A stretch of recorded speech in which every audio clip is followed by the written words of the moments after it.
100 سال ختم ہوتے ہوتے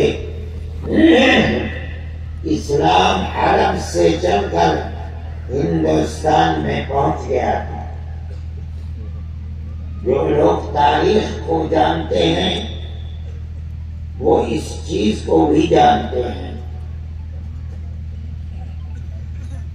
اگر ہندوستان کے اندر ہندو گوجر ہے تو ہندوستان میں مسلمان گوجر بھی ہے۔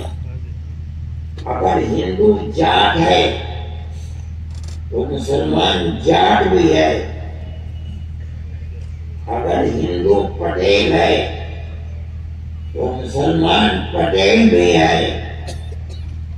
جو برادری ہندوستان میں پائی جاتی ہے اس برادری کے اندر مسلمان بھی ہے اور ہندو بھی ہے۔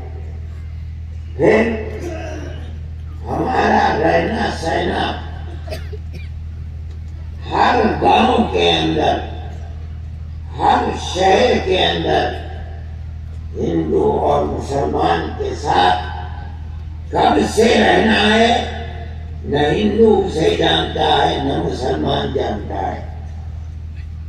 ہم ہمیشہ سے یہیں رہتے ہیں، پیار و محبت کے ساتھ رہتے ہیں۔ ہم دکھ درد کے اندر ایک دوسرے کے شریک رہتے ہیں۔ ہمارا مذہب ہمیں ایک دوسرے کے ساتھ پیار و محبت کرنے سے نہیں روکتا۔ نہ ہندو کا مذہب روکتا ہے، نہ سکھ کا مذہب روکتا ہے، نہ مسلمان کا مذہب روکتا ہے۔ آج آپ حضرات کا ہریانے کے اس علاقے میں جہاں آج مسلمان بہت اقلیت میں ہے، جمع ہونا اور امن و شانتی کے ساتھ جمع رہنا اس چیز کی دلیل ہے کہ ہندو کے دل میں مسلمان کی، مسلمان کے دل میں ہندو کی قدر و قیمت ہے۔ اگر یہ نہ ہوتا تو میں آپ تک نہیں پہنچ سکتا تھا۔ آپ اتنی بڑی تعداد میں اس جلسے میں جمع نہیں ہو سکتے تھے، لیکن ہم اپنی بات کہہ رہے ہیں اور وہی بات کہہ رہے ہیں جو ہمارے بزرگ جمعیت علماء کے پلیٹ فارم سے 106 سال سے کہتے چلے آئے ہیں۔ ہمارا ایک مذہب ہے، وہ مذہب ہمیں اسی پیار و محبت کی تلقین کرتا ہے۔ قطع نظر اس کے کہ سامنے والا کون ہے، اس کا دھرم کیا ہے،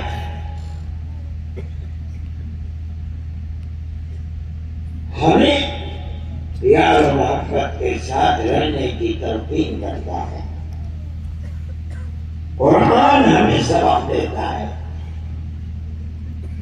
قرآن کہتا ہے ان اللہ یأمرکم ان تؤدوا الامانات الى اہلها۔ اے مسلمانوں، اللہ تمہیں حکم دیتا ہے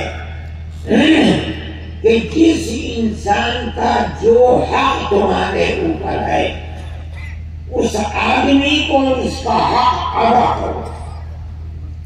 یہ نہیں کہتا کہ مسلمان کا حق ہے تو ادا کرو، ہندو کا حق ہے اسے مار لو، یہ نہیں کہتا۔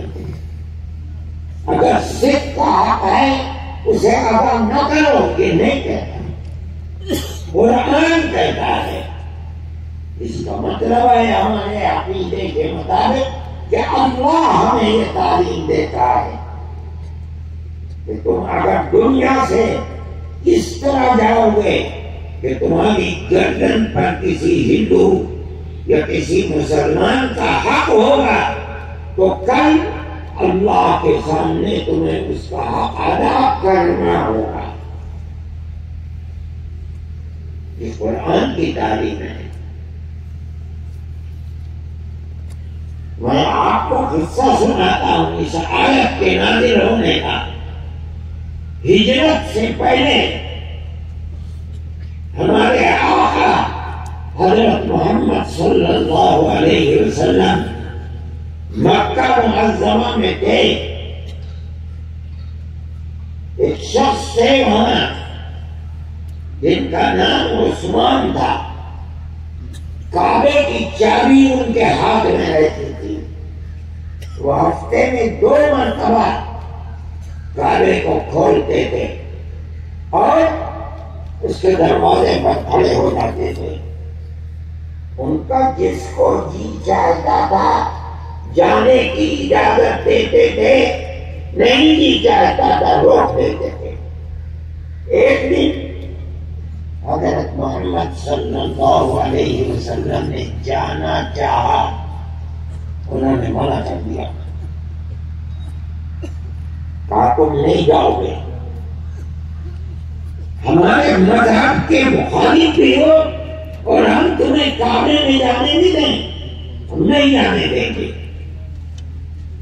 اللہ کے نبی خاموش ہو گئے اور کھڑے ہو کر کہا کہ عثمان، آج یہ چابی تمہارے ہاتھ میں ہے، یہ بتاؤ کہ کل جب یہ چابی میرے ہاتھ میں ہوگی اور میں جسے چاہوں گا اسے دے دوں گا، تم کیا کرو گے؟ عثمان کہنے لگے کہ اگر کوئی دن ایسا آیا، اس کا مطلب یہ ہے کہ مکے کے رہنے والے قریش اس دن بہت ذلیل اور خوار ہوں گے۔ آپ نے فرمایا نہیں، بہت عزت والے ہوں گے۔ مسئلہ ختم ہو گیا۔ آپ کو ایک دن سب نے جمع ہو کر کہا کہ اگر محمد آج گھر سے باہر نکلے انہیں قتل کر دو۔ اللہ کے نبی انہی کے درمیان سے نکلے۔ ابو بکر رضی اللہ تعالیٰ عنہ کے گھر گئے، وہاں سے اٹھے، غار میں جا کے چھپے، وہاں سے اٹھے اور سیدھے مدینہ منورہ چلے آئے۔